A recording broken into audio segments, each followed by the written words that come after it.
November 10th to share that she has a small hole in the wall separating her nostrils. Paris Jackson has spoken with raw honesty about the devastating toll substance abuse took on her life, revealing not only the emotional wreckage, but also the severe physical consequences that followed.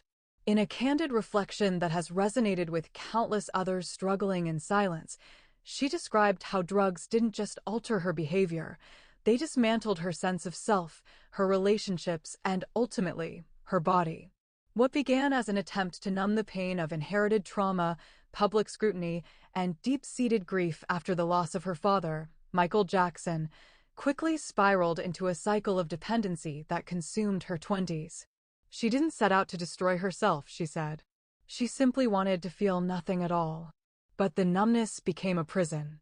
The substances she turned to for escape became the very things that stole her voice, her agency, and her health. The most visible, and perhaps most harrowing, consequence was the perforation of her nasal septum, a condition caused by prolonged cocaine use.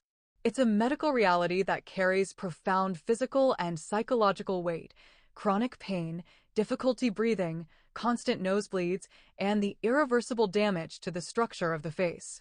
For Jackson, it wasn't just a medical footnote, it was a mirror. Every time she caught her reflection, she saw the physical manifestation of her internal collapse. The hole in her nose became a symbol of everything she'd lost: her innocence, her vitality, her connection to her own body. She recalls waking up in hospital rooms, surrounded by machines and worried faces, too ashamed to explain how she got there. She remembers missing birthdays, canceling plans, and watching friendships dissolve because she was no longer the person they knew. She describes the shame of lying to her mother, Katherine Jackson, and the crushing guilt of knowing her pain had become a burden to those who loved her most. Recovery didn't come with a single moment of clarity. It came in fragments: days when she chose to breathe instead of use, moments when she reached out instead of isolating, and quiet mornings where she allowed herself to feel the grief she'd been running from for years. Therapy became her lifeline. Meditation, journaling, and the support of a sober community helped her rebuild not just her body, but her identity. The perforated septum remains.